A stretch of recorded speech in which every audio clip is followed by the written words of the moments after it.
शिमला एक हॉटस्पॉट, एक holiday spot और एक ऐसी जगह जो कहा जाता है वाकई में हिल स्टेशन।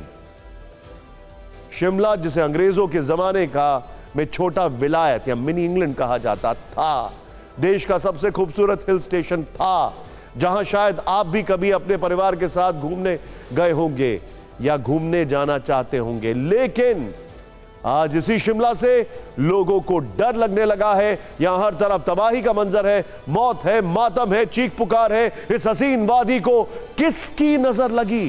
जिम्मेदार कौन है? क्या विकास के नाम पर यहां विनाश हुआ? शिमला को बचाने के लिए फिक्र जरूरी है, लेकिन उससे पहले यह रील देखिए जो बड़ा सवाल उठा रही है। क्या धंसने वाला है शिमला शहर?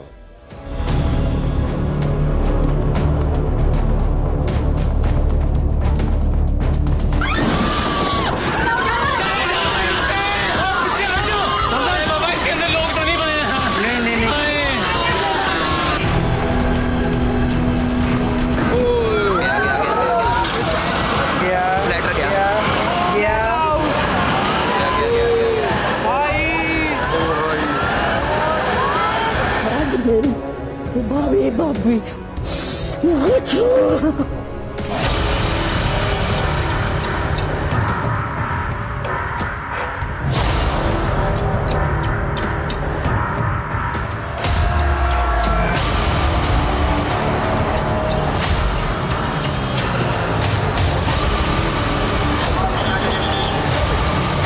अभी और भी इंडिया फंसे होने के चांस हैं। अभी कंफर्म कुछ नहीं पता, 2 से 3 मतलब लोग हो सकते हैं। अभी रेस्क्यू ऑपरेशन जारी है।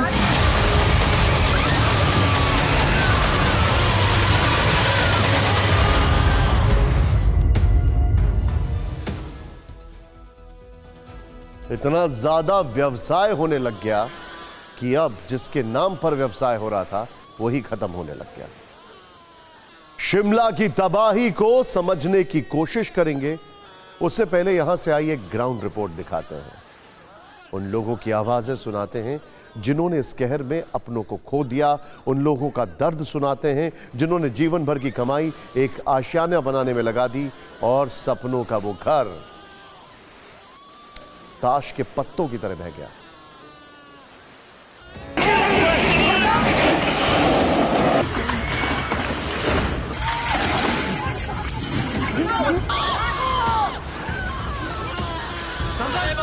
लोग तो नहीं बने। नहीं पीछे हट जाओ यहाँ से।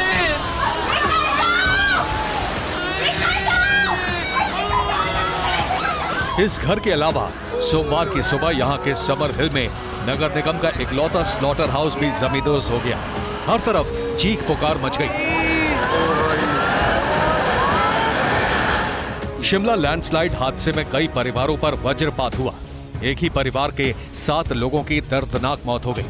कुछ के शव बरामद किए जा चुके हैं तो कुछ की तलाश जारी है। किसी से भी ये गुहार है कि मेरे उनको आज कहीं से भी कैसे करके ढूंढ के उनको बस हमारे हवाले कर दें। जिंदा मुर्दा कैसे भी हम एक्सेप्ट करेंगे, पर हमारे हवाले कर दो उनको जितनी जल्दी से। हम 3 दिन से उनका वेट कर रहे हैं। मेरी भाभी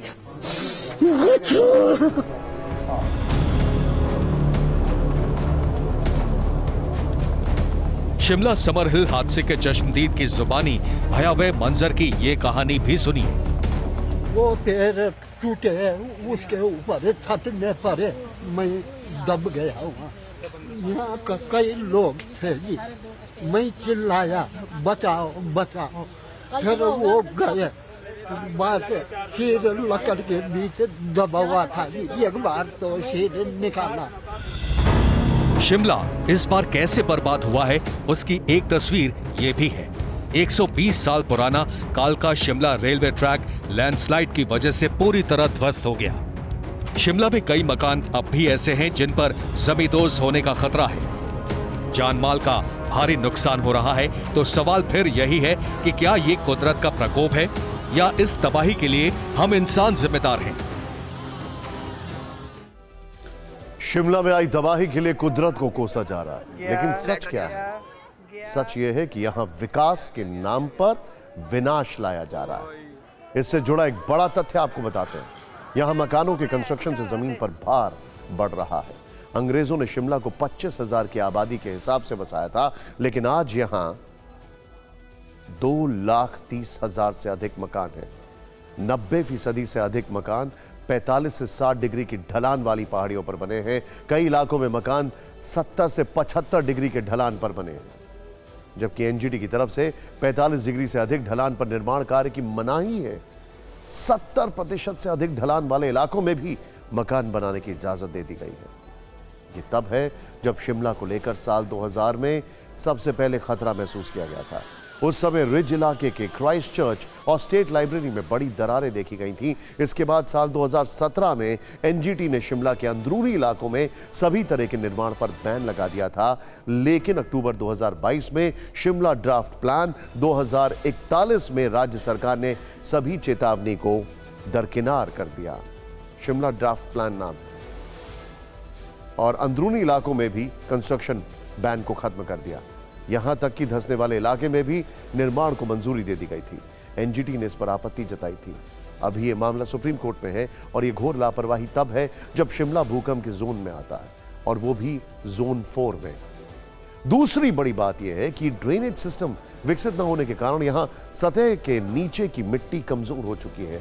सड़कों को चौड़ा करने के लिए पहाड़ों को ऊपर से काटा जा रहा है। लैंडस्लाइड की एक बड़ी वजह जंगलों को काटना भी है, और पहाड़ों में तबाही का एक प्रमुख कारण हाइड्रो पावर प्रोजेक्ट भी है, जिसके निर्माण के समय टनल बनाते वक्त विस्फोट किए जाते हैं और भारी मशीन के इस्तेमाल से पहाड़ों पर तेज कंपन होता है। सोचने वाली बात यह है, जरा ध्यान दीजिएगा, ये वो शिमला है जहां पानी की कमी हो रही है।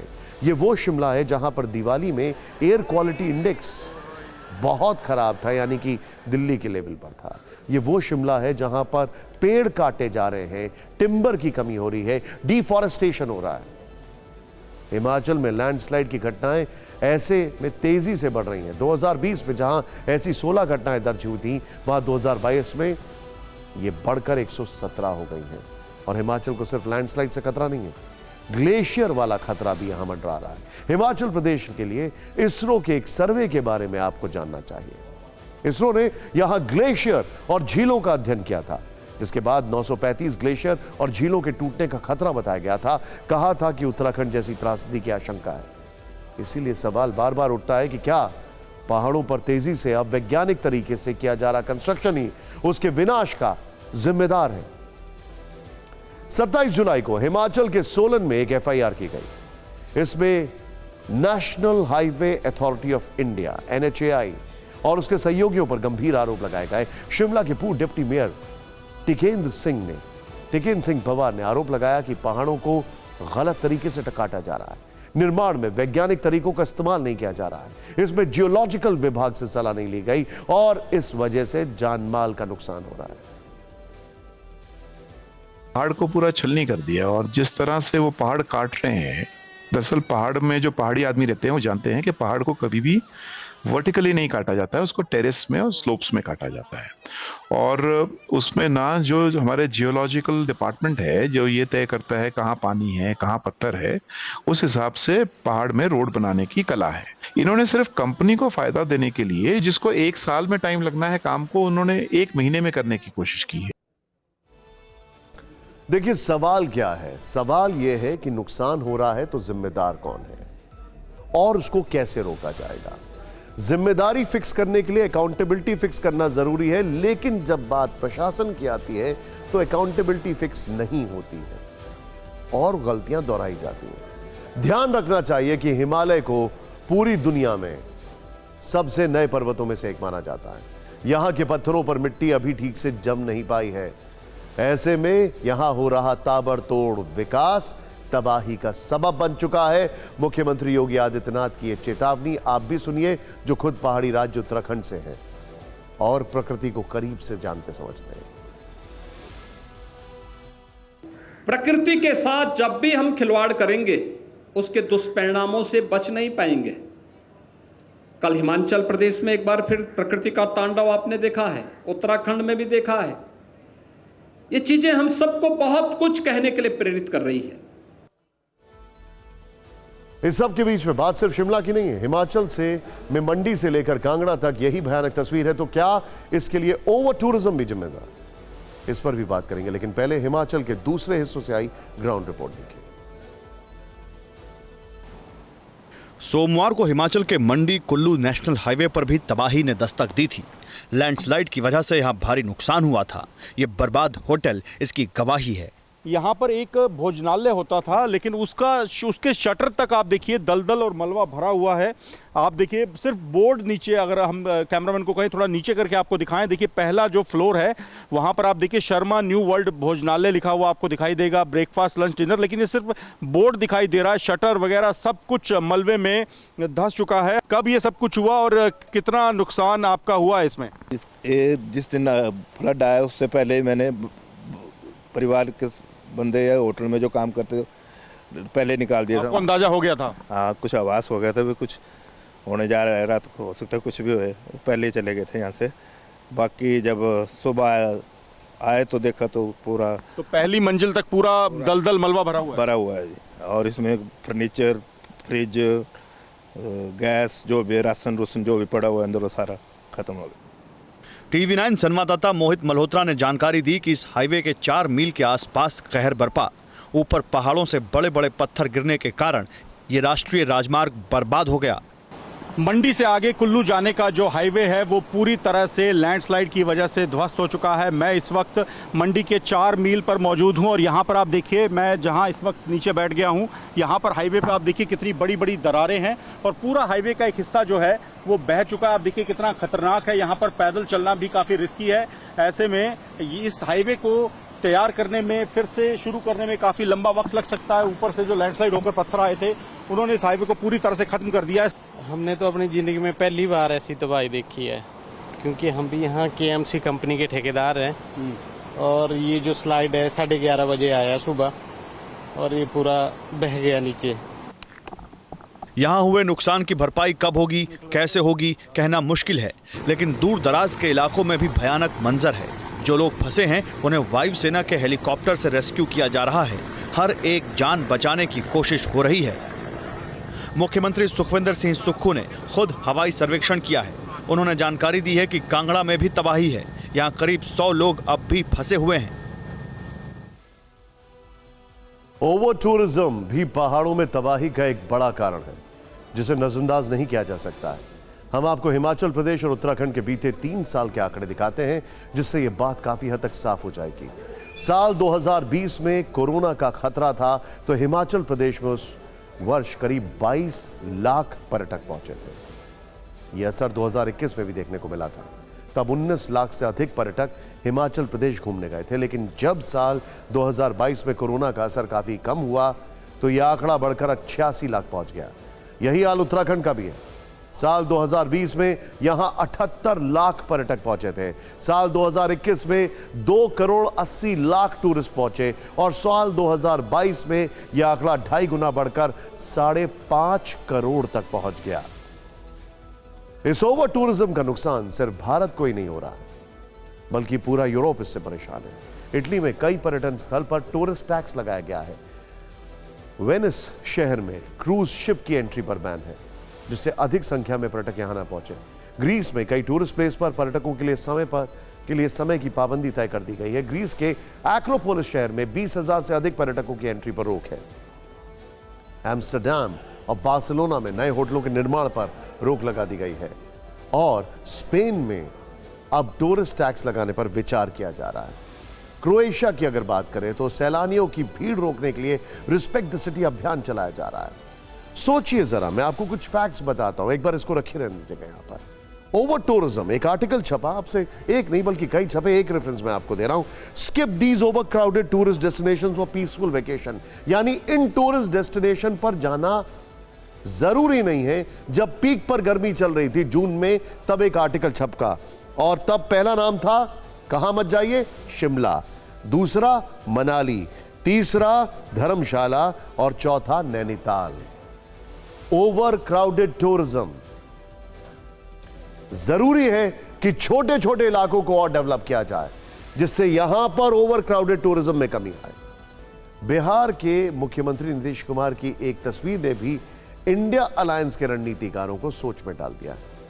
आज नीतीश कुमार पटना से दिल्ली पहुंचे। चर्चा थी कि इंडिया गठबंधन की मुंबई में होने वाली बैठक से पहले वो विपक्षी नेताओं से मुलाकात करेंगे, लेकिन ऐसी कोई मुलाकात हुई नहीं। लेकिन नीतीश की जिस तस्वीर की सबसे ज्यादा चर्चा हुई वो पूर्व प्रधानमंत्री अटल बिहारी वाजपेयी के समाधि स्थल सदैव अटल के से आई है। आज पूर्व प्रधानमंत्री अटल बिहारी वाजपेयी की पुण्यतिथि है। नीतीश दिल्ली आए तो सबसे पहले पूर्व प्रधानमंत्री अटल बिहारी वाजपेयी को श्रद्धांजलि देने पहुंच गए। श्रद्धांजलि देने के बाद नीतीश कुमार ने क्या कहा, आपको देखना चाहिए। आकर के हमको मौका मिला, उनसे बहुत ज्यादा वो इतना प्रेम करते थे, लोग उनकी इज्जत करते थे और कभी भूल नहीं सकते हमको हमेशा। जब बिहार में मंत्री बने तो वो बनाने के लिए तो थे ही, और उस दिन शपथ पहली बार हुआ तो वहाँ पर भी वो गए। आज के दिन भी अपना नमन अर्पित करने के लिए यहाँ पर राजनीति में बयानों से ज्यादा किसी भी इंसिडेंट की टाइमिंग मायने रखती है। पूर्व प्रधानमंत्री अटल बिहारी वाजपेयी की 5वीं पुण्यतिथि पर राष्ट्रपति, उपराष्ट्रपति, प्रधानमंत्री समेत तमाम मंत्री और बीजेपी नेताओं ने उनकी समाधि स्थल सदैव अटल पर जाकर श्रद्धा सुमन अर्पित किए। लेकिन खास बात यह रही कि यह मौका एनडीए के शक्ति प्रदर्शन का भी बन गया। समाधि स्थल पर एक सियासी तस्वीर ने सबका ध्यान अपनी तरफ खींचा। बीजेपी नेताओं और मंत्रियों के साथ 38 दलों वाले एनडीए के नेताओं का भी यहां बड़ा जमावड़ा दिखा। हम आपको बताते हैं कि एनडीए दलों के कौन कौन से नेता अटल जी को श्रद्धा सुमन अर्पित करने पहुंचे। इनमें एनसीपी अजीत पवार गुट के प्रफुल्ल पटेल मौजूद थे, बिहार के पूर्व मुख्यमंत्री और हिंदुस्तानी अवाम मोर्चा हम के जितिन राम मांझी, केंद्रीय मंत्री और अपना दल एस की नेता Anupriya Patel, national people's party की अगाथा संगमा, तमिल मनीला कांग्रेस प्रमुख जी के वासन और all Jharkhand students union AJSU के प्रमुख सुदेश महतो शामिल थे। अटल बिहारी वाजपेयी को गठबंधन की राजनीति का प्रेरणा माना जाता है। एनडीए दलों के सभी नेताओं ने एक सुर में अटल जी को के गठबंधन प्रयोग की तारीफ की और कहा कि वो पार्टी को बांध कर रखते थे। हमने बयानों की एक रील तैयार की है जो बताती है कि कैसे अटल जी गठबंधन की गांठ जोड़ने में माहिर।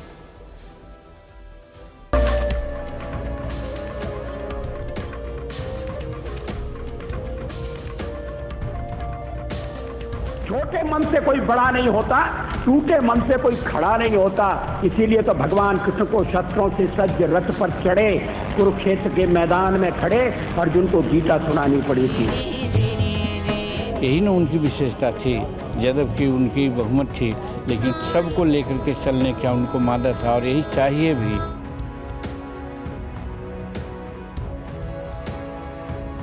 अटल जी का व्यक्तित्व, उनकी शख्सियत ऐसी थी कि सभी राजनीतिक दलों के जो नेतागण थे या जो उनके सदस्यगण थे, सभी उनके व्यक्तित्व से प्रभावित रहते थे।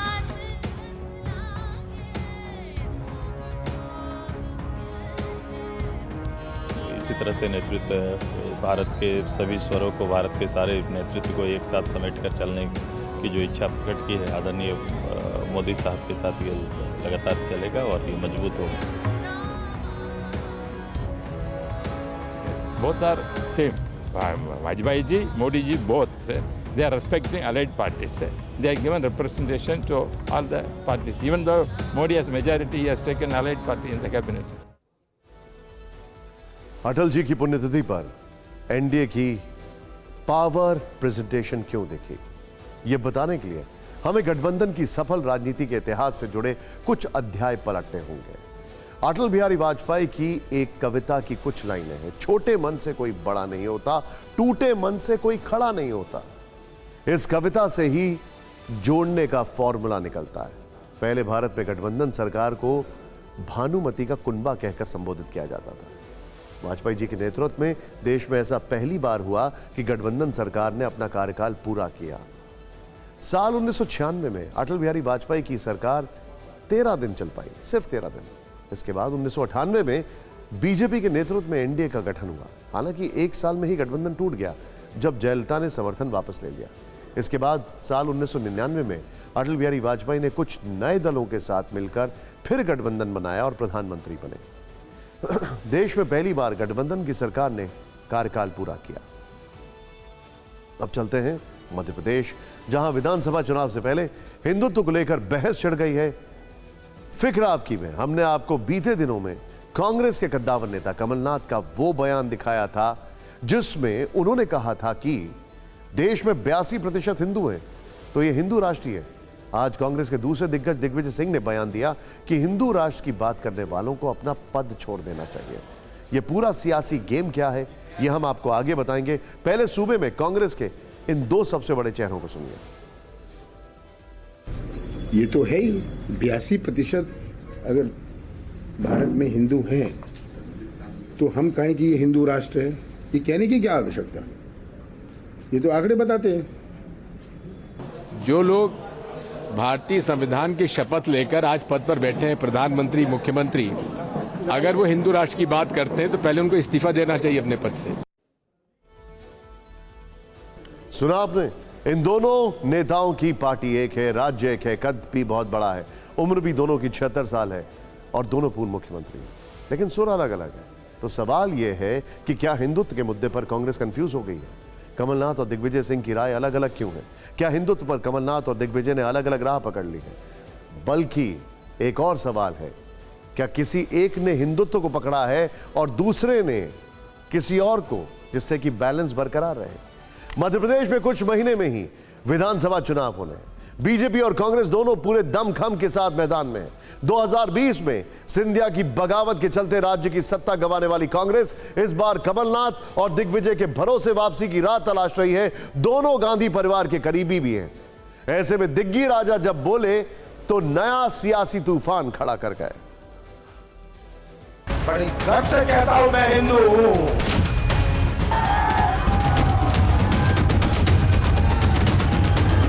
जिन चेहरों के सहारे कांग्रेस मध्य प्रदेश के मैदान में जीत का सपना देख रही है, उन्हीं के बयानों ने पार्टी के भीतर खींचतान के संकेत दे दिए।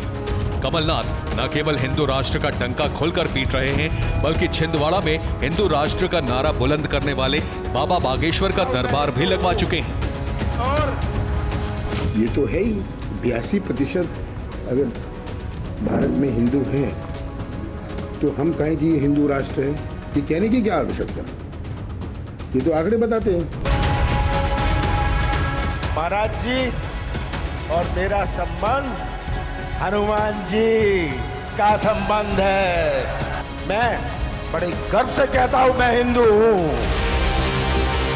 दिग्विजय सिंह से कमलनाथ के हिंदू राष्ट्र के बारे में जब सवाल किया गया तो उन्होंने उनका बचाव करने की कोशिश की, लेकिन लगे हाथ प्रधानमंत्री का नाम लेकर जो कहा, दरअसल वही विवाद को हवा देंगे। हिंदुत्व का संविधान में कहीं उसका है क्या उल्लेख? नहीं है। फिर क्या दिक्कत है? सर, तो फिर बीजेपी कह रही है कि आपने कमलनाथ पे निशाना साधा है क्योंकि उन्होंने 72% तो उन्होंने क्या गलत कहा है? यहाँ इस देश में हिंदुओं की जनसंख्या जो है बताना कोई पाप है क्या? लेकिन भारतीय संविधान के आधार पर ही ये देश चलेगा और जो लोग भारतीय संविधान की शपथ लेकर आज पद पर बैठे हैं, प्रधानमंत्री, मुख्यमंत्री, अगर वो हिंदू राष्ट्र की बात करते हैं तो पहले उनको इस्तीफा देना चाहिए अपने पद से। दिग्विजय के इस बयान ने सत्ता पर काबिज बीजेपी के लिए चारे का काम किया। सीएम शिवराज सिंह और भोपाल की सांसद प्रज्ञा ठाकुर ने इसे कांग्रेस की वोट पॉलिटिक्स करार दिया। ना दिग्विजय सिंह को ना कमलनाथ जी को, इनको ना तो हिंदुत्व से लेना देना है, ना देश से लेना देना है, ना समाज से लेना देना है। ये तो वोटों की फसल काटने के लिए जब जो ठीक समझते हैं वो कहते रहते हैं। सदैव से हिंदू विरोधी रहे। इन्होंने हिंदुत्व को आतंकवाद कहा, इन्होंने भगवा को आतंकवाद कहा, इन्होंने जो अब हिंदू राष्ट्र की बात कर रहे हैं, ये तो पता नहीं अजनबी लोग हैं भारत के लिए, क्योंकि ये सदैव पाकिस्तान या अन्य मुस्लिम देशों का समर्थन करते रहे। मध्य प्रदेश विधानसभा चुनाव में बीजेपी अपनी सत्ता को बरकरार रखने की जंग लड़ रही है तो कांग्रेस वापसी के लिए बेताब है। इसके लिए पार्टी ने कमलनाथ के चेहरे को आगे रखा है तो दिग्विजय सिंह पर्दे के पीछे रहकर सियासी ताना बाना बुन रहे हैं। इसे कांग्रेस की रणनीति का हिस्सा माना जा रहा है। इस सब के बीच में अब वो खबर जिसका डायरेक्ट कनेक्शन नू और हरियाणा से है, लेकिन फिक्र भारतवर्ष की है, क्योंकि 31 जुलाई को नू में जो कुछ हुआ आप अभी भी भूले नहीं होंगे। ध्यान से देखिएगा, नू की वो तस्वीर आज भी आपके जहन में होगी कि कैसे ब्रजमंडल यात्रा के दौरान मेवात जल उठा। एक बार फिर आज से 12 दिन बाद यानी 28 अगस्त को ब्रज मंडल यात्रा निकालने की तैयारी हो रही है। दावा है कि इस बार पुलिस सतर्क है और हिंसा भड़काने वाले आरोपियों को गिरफ्तार कर रही है। इसमें से ही एक किरदार है राजकुमार उर्फ बिट्टू बजरंगी, जो अब 1 दिन की पुलिस रिमांड पर है। लेकिन सवाल है कि बिट्टू शिकंजे में है तो दूसरा अहम किरदार मोनू मानेसर अब तक शिकंजे से बाहर क्यों है। इसीलिए आगे हम इस सवाल पर लौटेंगे, लेकिन पहले बिट्टू बजरंगी की फिल्मी स्टाइल हुई गिरफ्तारी देखिए।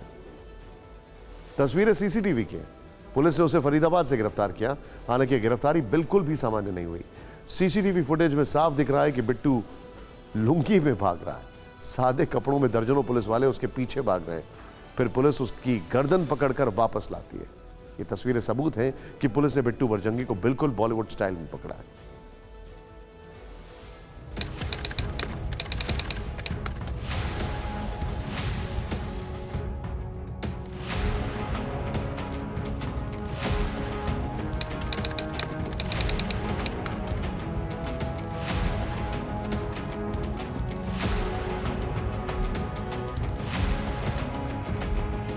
दोनों सीसीटीवी फुटेज में साफ दिख रहा है, फरीदाबाद में जैसे ही नो क्राइम ब्रांच की टीम सादे कपड़ों में हथियारों से लैस होकर 3-3 गाड़ियों के काफिले में बिट्टू के घर पर पहुंची, भागम भाग मच गई। क्राइम ब्रांच की टीम को देखकर बिट्टू बजरंगी भागने लगा। वीडियो में साफ देखा जा सकता है कि कैसे एक के बाद एक पुलिसकर्मी बिट्टू के पीछे भाग रहे हैं और भारी भरकम शरीर वाला बिट्टू पुलिस के चंगुल से भागता हुआ दिखाई दे रहा है। कड़ी मशक्कत के बाद आखिरकार बिट्टू पुलिस के चंगुल में आ ही गया।